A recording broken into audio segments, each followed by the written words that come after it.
प्रभु राम को समझना है तो पहले वाल्मीकि रामायण को समझना जरूरी है, क्योंकि वही मूल ग्रंथ है। बहुत सी प्रकार के रामायण निकलने की वजह से हम लोग भटक गए हैं और पता ही नहीं चलता है कि क्या सत्य है और क्या झूठ। वैदिक इतिहास देखा जाए तो उस वक्त धर्म के आधार पर राजनीतिक होती थी, मगर अब राजनीतिक आधार पर धर्म को बताया जाता है। जिन धर्म संप्रदाय के लोग की जमात जितनी बड़ी हो उतना बड़ा राजनीति। ये तो हम सब देख भी रहे हैं और जान भी रहे हैं। वाल्मीकि रामायण और तुलसीदास रामायण को एक ही जैसा है बोलकर प्रचार करना कितना बड़ा साजिश है, ये आप अंदाज़ा भी नहीं लगा पाएंगे। ये दोनों अलग अलग ग्रंथ हैं। वाल्मीकि रामायण ऐतिहासिक रूप से प्रमाणित है, मगर तुलसीदास रामायण भाव प्रधान है। इसमें उनकी भक्ति मिली हुई है। इनका इतिहास सिर्फ 450 साल पुरानी है। दोनों की तुलना करना केवल मूर्खता है। भारत के कुछ धर्मगुरु तुलसीदास रामायण के आधार पर इतिहास को गुमराह कर रही है। ये कोई अज्ञानता नहीं है, बल्कि जानबूझकर की गई साजिश है। इसको हल्के में ना ले। वैसे तो कई धर्मगुरु सत्य भी बोलते हैं, सब झूठ बोलते हैं, ये हम नहीं कहते हैं। भगवान शंकर ने इसकी रचना करके अपने मानस में रखा था, इसलिए इसका नाम रामचरितमानस। वाल्मीकि का रचा हुआ रामायण है और तुलसीदास जी का रचा हुआ रामचरित मानस है।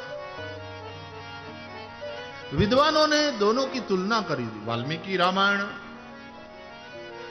संस्कृत में है, तुलसीदास जी का मानस भाषा में है। वाल्मीकि रामायण ऐतिहासिक दृष्टि से देखा जाए तो ज्यादा प्रमाणभूत ग्रंथ माना जाएगा।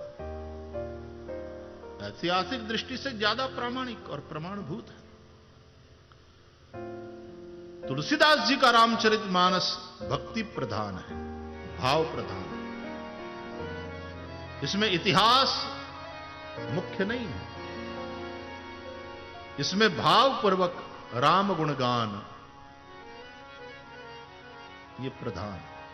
जैसे कि तुलसीदास कृत रामायण के आधार पे सीतामढ़ी में वाल्मीकि आश्रम बनाया गया और कितनी शालीनता से बताया गया कि तमसा नदी का संगम स्थल यही है, ये गंगा नदी है। जरा इस वीडियो को देखें।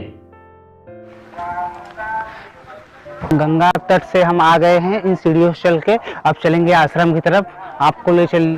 जैसा कि आप देख सकते हैं यहाँ पे वाल्मीकि आश्रम लवकुश जन्म स्थल, ये रास्ता है जो हमको लेके जाएगा उस जगह पे कुटिया पे पास। और आप देख सकते हैं यहाँ पे एक बोर्ड भी लगा हुआ है, श्री सीतामढ़ी लवकुश जन्म व शिक्षा दीक्षा स्थल सीतावट।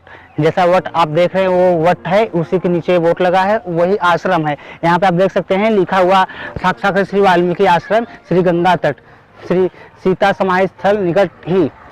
आप यहाँ देख सकते हैं तमाम वो आते हैं, वो चीजें हैं। जैसे कि आपको एक चीज हम दिखाएं, श्री गोस्वामी तुलसीदास जी द्वारा विस्तृत कवित्व वाली कवित्व संख्या 138 में ए स्थान का जिक्र किया गया है और ये वो स्थान है जो हम आपको दिखाएंगे रामायण काल से जुड़ी हुई। आइए हम आपको ले चलते हैं अंदर की तरफ।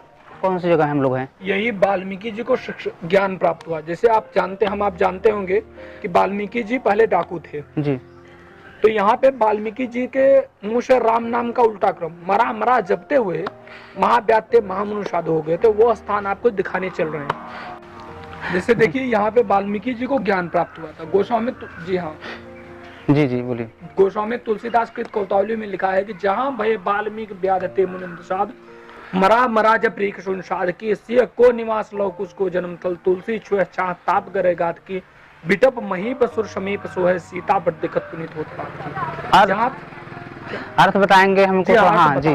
जैसा कि आप देख रहे हैं बहुत ही अच्छे तरह से इनको संस्कृत जहाँ तक मालूम है और काफी अच्छे, इतना तो हम भी नहीं बोल पाएंगे, इसके बारे में हमको थोड़ा हिंदी में जानने की और आपको भी बताने की कोशिश करेंगे। तो बताइए। जहाँ पे सप्तऋषियों का उपदेश सुनकर महर्षि वाल्मीकि जी राम नाम का उल्टा क्रम मरा मरा जपते हुए महाव्यात्य महामनुषाद हो गए। तो वह स्थान से सीता जी का निवास स्थान लौट तक उसका जन्म स्थान है। यहीं पे महर्षि वाल्मीकि, यहीं पे लवकुश जी का जन्म हुआ था और यहीं पे माता सीता जी इसी वट वृक्ष की पूजा करती थी।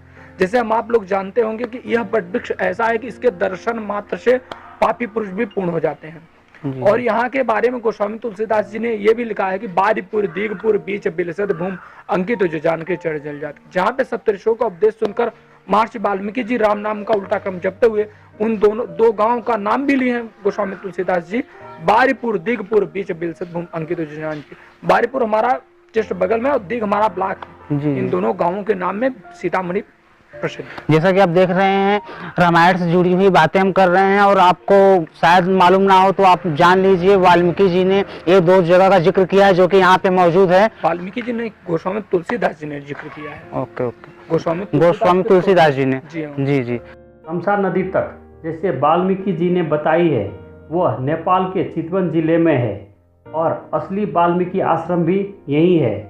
मंदिर बनाना और आस्था रखना कोई बड़ा गुनाह नहीं है, मगर इतिहास को झुठलाना और झूठा शिलालेख लिखना कितना बड़ा पाप है वो आप खुद ही जानें। मैं तो केवल सत्य बता रहा हूँ, मानो या ना मानो। जय श्री राम, जय नेपाल।